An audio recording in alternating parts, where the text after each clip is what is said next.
Neste vídeo, abordaremos o assunto teste de função hepática, um trabalho realizado pelos discentes Alice Souza, Darlene Graciele, Flávia Pelizer, Jéssica Amanda, Maria Geracina e Marielle de Oliveira. O fígado pesa cerca de 1 kg e tem aproximadamente 20 centímetros de largura, sendo assim a maior glândula do corpo humano. Ele se localiza logo abaixo do diafragma, na parte superior direita do abdômen, próximo ao estômago. Atua como glândula exócrina, liberando secreções, e como glândula endócrina, liberando substâncias no sangue e no sistema linfático. Toda substância ingerida e absorvida no trato gastrointestinal passa primeiramente pelo fígado e só depois é encaminhada para o resto do organismo. Ele é responsável por produzir a bile, que fica armazenada na vesícula biliar e é liberada no duodeno durante o processo de digestão, auxiliando a emulsificação de gordura. O fígado é um órgão que recebe cerca de 1.500 ml de sangue por minuto, participa da regulação e filtração do volume sanguíneo, promove ação antitóxica contra substâncias nocivas ao organismo, como o álcool, a cafeína, gorduras, destrói células sanguíneas desgastadas e bactérias, metaboliza e armazena nutrientes, transforma a galactose e a frutose em glicose para ser usada como fonte de energia, e armazena glicogênio e o transforma em glicose, enviando para o sangue novamente quando necessário. Teste de função hepática. É um conjunto de exames laboratoriais feitos através da coleta de sangue. Ele é útil na avaliação do paciente com suspeita de doença hepática ou na investigação da sua causa. Os testes de função hepática medem a síntese de proteínas produzidas pelo fígado e sua capacidade de metabolizar drogas.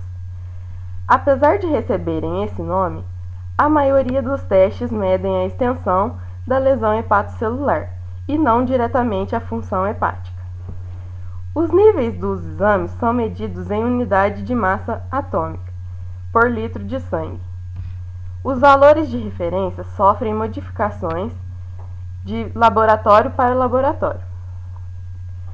Os testes classificados como teste de função hepática são aspartato aminotransferase, alanina aminotransferase, fosfatase alcalina, gama-glutamil transpeptidase, bilirrubinas, lactato desidrogenase, tempo de protombina ativada, albumina e colinesterase. O exame AST, aspartato aminotransferase, é um termo mais recente. É conhecido também como TGO, transaminase glutâmica oxalacética. É uma enzima encontrada em altas concentrações no fígado, músculo esquelético e cardíaco, rins, pâncreas e eritrócitos. É um marcador inespecífico de lesão hepatocitária, pois pode estar aumentada em casos de infarto ou problemas na musculatura esquelética. Seu valor de referência é de 5 a 40 unidades por litro. O ALT, alanina aminotransferase, também é um termo recente e é conhecido também por TGP, ou transaminase glutâmico pirúvica. É uma enzima encontrada em altas concentrações apenas no citoplasma do fígado, o que torna seu aumento mais específico de lesão hepática. No entanto, pode estar aumentada em conjunto com a AST em miopatias severas. Seu valor de referência é de 10 a 40 unidades por litro. Índice AST-ALT. Além do valor absoluto das transaminases, devemos comparar a relação AST-ALT. Tanto a AST quanto a ALT costumam subir e descer mais ou menos na mesma proporção em doenças hepáticas. O índice AST/ALT normal é de 0,7 a 1,4. Este índice encontra-se aumentado em casos de hepatotoxicidade por drogas, hepatite alcoólica, cirrose, colestase intrahepática, carcinoma hepatocelular e hepatite crônica.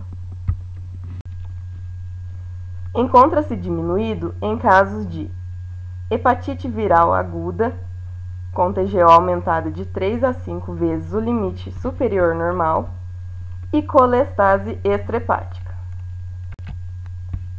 Neste exame, o TGO encontra-se normal e o TGP encontra-se diminuído, pois o valor de referência de TGP é de 10 a 40 unidades por litro e o exame apresenta TGP com valor de 6 unidades por litro. Essa diminuição não está tão ligada a problemas no fígado, e sim a infecções do trato urinário. Como o TGO e o TGP não aumentaram ou diminuíram na mesma proporção, não é possível calcular o índice TGO-TGP, ou AST/ALT. Fosfatase alcalina. A fosfatase alcalina é uma enzima produzida em diversos tecidos do corpo, principalmente no fígado e ossos, mas também pelos rins, intestino e placenta. A medição da fosfatase alcalina é importante para o diagnóstico e para o acompanhamento de doenças hepáticas e ósseas, e ela pode ser solicitada quando existem sinais e sintomas que indicam doenças no fígado, como o inchaço e dor abdominal, icterícia, urina escura, fezes claras ou esbranquiçadas, prurido, perda de apetite, náusea, vômitos, entre outros. Para a realização do exame, o paciente deve estar em jejum de no mínimo 8 horas e não ter ingerido bebida alcoólica por pelo menos 72 horas.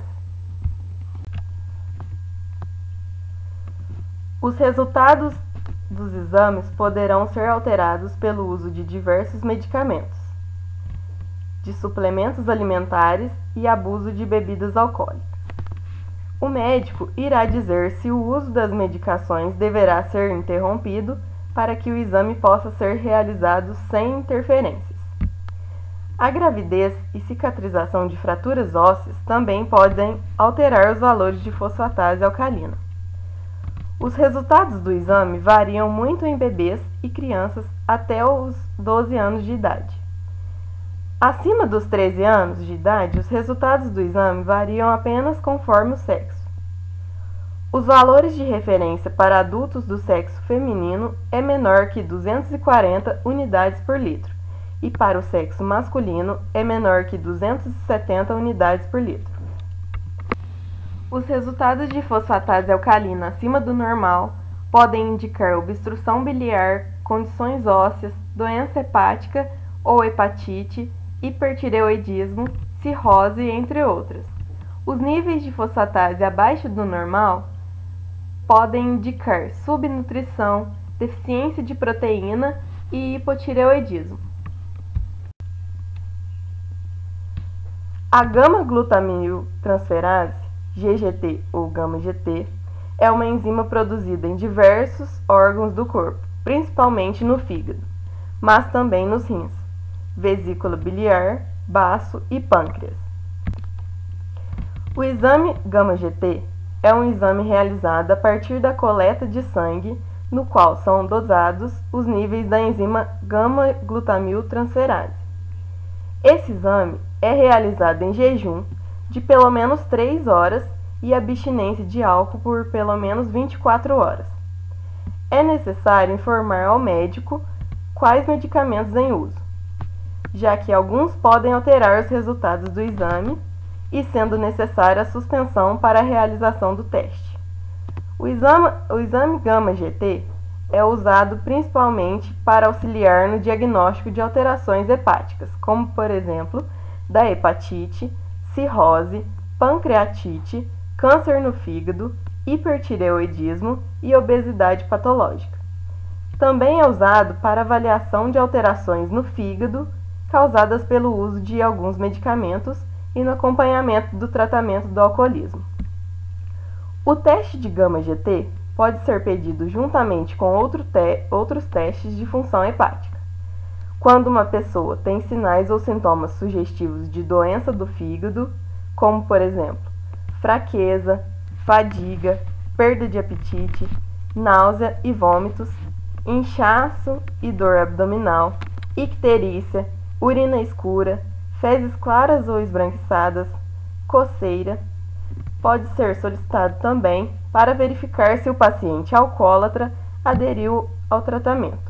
Isso porque os níveis de gama-GT tendem a estar elevados ao consumir bebida alcoólica. Existem muitas causas para o gama-GT estar alterado. A mais frequente e mais importante é a hepatite decorrente de uso ou abuso de substâncias químicas, como as bebidas alcoólicas e medicamentos. Os valores de referência para gama-GT podem ser diferentes de laboratório para laboratório, e a interpretação desses valores deve ser correlacionada com a história clínica, pessoal e o exame clínico do paciente. Os valores de referência para homens são de 10 a 47 unidades por litro e para mulheres de 7 a 30 unidades por litro. As principais causas do gama-GT alto são as doenças hepáticas e biliares, infarto, doenças pancreáticas, diabetes, insuficiência renal, doença pulmonar obstrutiva crônica, medicamentos e alcoolismo. Em pacientes com níveis elevados de gama-GT, deve-se tratar o problema que causou esse aumento. Por exemplo, suspender o uso de álcool, medicamentos, ou substituir a medicação e, se foi por causa de alguma doença, deve tratar a doença. Valores normais ou baixos de gama-GT indicam que a enzima está em quantidades adequadas na corrente sanguínea, não representando impactos clínicos significativos. Neste exame, podemos observar que o gama-GT apresenta-se elevado, sendo que o paciente em questão é do sexo masculino e o valor de referência para o gama-GT é de 10 a 47 unidades por litro e no exame apresenta 161 unidades por litro. Constatou-se que este paciente apresentava cálculo biliar. Bilirrubina. A bilirrubina é um pigmento produzido quando o fígado decompõe glóbulos vermelhos velhos. Se há um excesso dessa substância no sangue, é indicativo de que ela não está sendo corretamente filtrada e descartada pelo fígado. O exame de bilirrubina no sangue fornece uma contagem dos 3 tipos de bilirrubina no sangue: direta, indireta e total. Resultados normais em adultos da direta variam de 0 a 0,30 mg por decilitro. Da indireta, 0,20 a 0,80 mg decilitro. E total, 0,20 a 1,10 mg por decilitro. A bilirrubina total em recém-nascido prematuro, com 1 dia de vida, variam de 1 a 8 mg por decilitro. Com 2 dias de vida, variam de 6 a 12 mg por decilitro. E com 3 a 5 dias de vida, variam de 10 a 14 mg por decilitro. A bilirrubina total em recém-nascidos a termo, com 1 dia de vida, variam de 2 a 6 mg por decilitro. Com 2 dias de vida, variam de 6 a 10 mg por decilitro. A bilirrubina pode ser encontrada circulando de 2 formas na corrente sanguínea: bilirrubina indireta ou não conjugada. É a forma em que a bilirrubina não é solúvel em água. Ela sai da corrente sanguínea e vai para o fígado, onde é transformada em uma substância solúvel. Bilirrubina direta ou conjugada. Quando a bilirrubina indireta chega ao fígado, ela é excretada na forma de bile, constituindo um dos pigmentos biliares.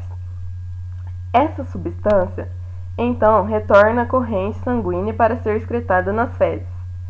Por ser solúvel em água, a bilirrubina conjugada é encontrada em pequenas quantidades na urina. Toda bilirrubina presente no sangue é referida como bilirrubina total. O exame de bilirrubina é realizado para avaliar obstrução biliar, doenças ou lesões hepáticas e podem indicar suas possíveis causas como intoxicação medicamentosa, doenças do fígado como a hepatite, síndrome de Gilbert, doença genética que afeta algumas famílias, cirrose, constrição biliar, câncer de vesícula ou pâncreas e cálculos biliares. Em recém-nascidos, a presença de icterícia indica um excesso de bilirrubina não conjugada no sangue que pode se depositar em partes do cérebro do bebê, causando lesões irreversíveis. A lactato desidrogenase, LDH, é uma enzima presente na maioria dos tecidos, tais como miocárdio, rim, músculo esquelético, eritrócitos e fígado. Há diferentes formas de LDH, as quais são chamadas isoenzimas da LDH, e estão em diferentes tipos de tecidos do corpo. No fígado, encontra-se a LDH5. Normalmente, a principal utilização da LDH é como indicador geral da existência e severidade de um dano tecidual. Quando alguma doença ou lesão danifica as células, a LDH é liberada na corrente sanguínea, o que aumenta sua concentração no sangue, e para saber em qual órgão está a lesão, solicita-se o exame das isoenzimas.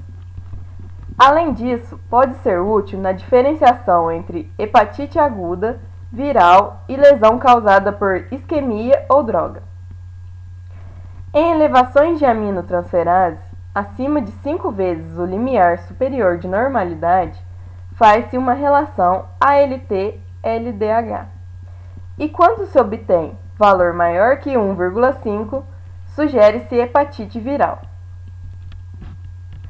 Os valores de referência para adultos são de 135 a 240 unidades por litro.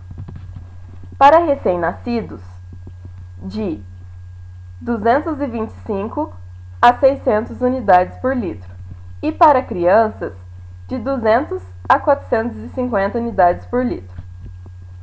Altos níveis de LDH no sangue indicam lesão tecidual aguda ou crônica. Na hepatite aguda, por exemplo, há o aumento de LDH. Baixos níveis de LDH no sangue normalmente são nocivos. Alguns fatores podem interferir no resultado do exame, como, por exemplo, a ingestão de vitamina C, que provoca diminuição da LDH. O álcool e a prática de exercícios vigorosos aumentam a LDH. Em gestantes também há um aumento da LDH. Tempo de protrombina. É o exame que avalia o tempo que o sangue leva para coagular, ou seja, o tempo necessário para estancar uma hemorragia, por exemplo. É utilizado para tentar encontrar a causa de sangramentos ou hematomas frequentes. Além disso, utiliza-se também quando há suspeitas de problemas hepáticos, pois este exame permite avaliar a capacidade do fígado de sintetizar fibrinogênio e fatores de coagulação dependentes de vitamina K, como a protrombina. A falta de fatores da coagulação pode ocorrer por perda da função dos hepatócitos, mas também por falta de matéria-prima para a sua síntese, já que a maioria dos fatores de coagulação são dependentes da vitamina K, que não é produzida no nosso organismo e precisa ser absorvida. Os valores de referência para o tempo de protrombina variam entre 10 a 14 segundos. Porém, em indivíduos que fazem uso de anticoagulantes, este valor cai para 2 a 3 segundos. Se o tempo de protrombina for alto, indica que, se acontecer um corte ou sangramento, irá demorar mais para parar, sendo que algumas das causas mais comuns de aumento incluem uso de anticoagulantes, doença no fígado, como hepatite aguda, deficiência de vitamina K e uso de antibióticos. Se o tempo de protrombina for baixo, significa que a coagulação acontece muito rápido. Assim, embora os sangramentos sejam mais raros e parem rapidamente, há maior risco de formação de coágulos que podem levar a um infarto ou AVC. Os fatores que interferem no tempo de protrombina baixos são os suplementos e alimentação excessiva de alimentos com vitamina K, como espinafre, brócolis ou fígado, uso de comprimidos com estrogênio, como a pílula anticoncepcional. O fígado produz albumina, após metabolizar alimentos que possuam grande quantidade de proteína. A albumina, produzida pelo fígado, é então usada pelo corpo para regularizar a pressão osmótica, transportar hormônios e controlar o pH sanguíneo. Ela é encontrada em diversos alimentos de origem animal e de forma sintetizada, como whey protein, além de estar presente também em raízes de algumas plantas. A albumina comercial mais conhecida é a derivada da clara do ovo e é considerada uma proteína de alto valor biológico por conta do seu perfil de aminoácidos. O médico pode pedir a dosagem de albumina com outros exames, quando há sinais e sintomas de doença hepática, como icterícia, fadiga e perda de peso ou de síndrome nefrótica. A dosagem de albumina é usada em muitas situações para ajudar no diagnóstico ou para acompanhar a evolução e o tratamento de doenças. Pode ser utilizada também como triagem na avaliação do estado nutricional. É pedida como parte do hepatograma para avaliar a função hepática, com as dosagens de ureia e creatinina para avaliar a função renal e com a dosagem de pré-albumina para avaliar o estado nutricional. Níveis baixos de albumina são vistos em doenças hepáticas, em doenças renais e quando há desnutrição. Nas doenças renais, em que há perda de albumina na urina, também pode ser medida a quantidade de proteínas na urina. Níveis altos de albumina são observados na desidratação, mas o exame não costuma ser usado nesse caso. Os valores de normalidade para mulheres são de 5 a 15 unidades por litro e para homens de 5 a 17 unidades por litro. Alguns medicamentos aumentam a albumina no sangue, incluindo androgênios, esteroides anabolizantes, hormônio do crescimento e insulina. Na gravidez, algumas mulheres podem sofrer com grande perda de albumina, nos casos de pré-eclâmpsia, por exemplo. É por isso que médicos pedem rotineiramente exames de urina que medem a quantidade de albumina presente na urina das grávidas. Colinesterases. Existem duas categorias de colinesterases: a acetilcolinesterase, ou colinesterase verdadeira, que é encontrada nos eritrócitos, no pulmão e no tecido nervoso, e a colinesterase sérica, sintetizada no fígado, também chamada de pseudocolinesterase.